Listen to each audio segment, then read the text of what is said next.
Эгерде кимдир бирөөңөр тымызын менин жакындарым менен сүйлөшүп, телефон аркылуу байланышып, жолугуша турган болсоңор, билип эле калсам, кызматтык иликтөөгө алынасыңар. Түшүндүңөрбү? Эстен чыгарбагыла ошо.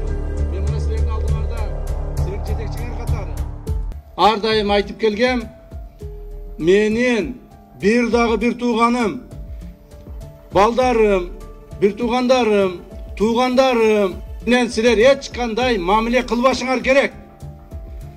Эгер кимдир бирөө менен сүйлөшүп кое турган болсоңор, телефон менен даже сүйлөшкөн болсоңор, жоопко тартыласыңар, кызматтык иликтөөгө алынасыңар. Бир дагы менин жакындарымдын тапшырмалары болобу, сураныштары болобу, өтүнүчтөрү болобу, эч кандай аны аткарууга силер милдеттүү эмессиңер. Жана аткарышыңар керек эмес.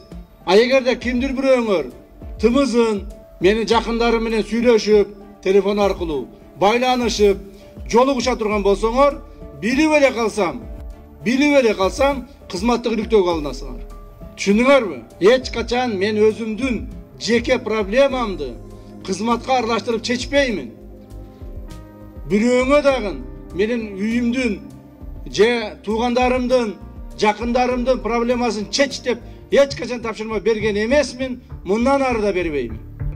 Ошо үй бүлөлүк кланды киргизишип, кайсылдыр туугандарыны бир облустарды контролдоп, же бир организацияларды контролдоп дешип, канчалаган ишкерлерди коркутуп, акчаларын, тыйындарын алып жүрүптүр.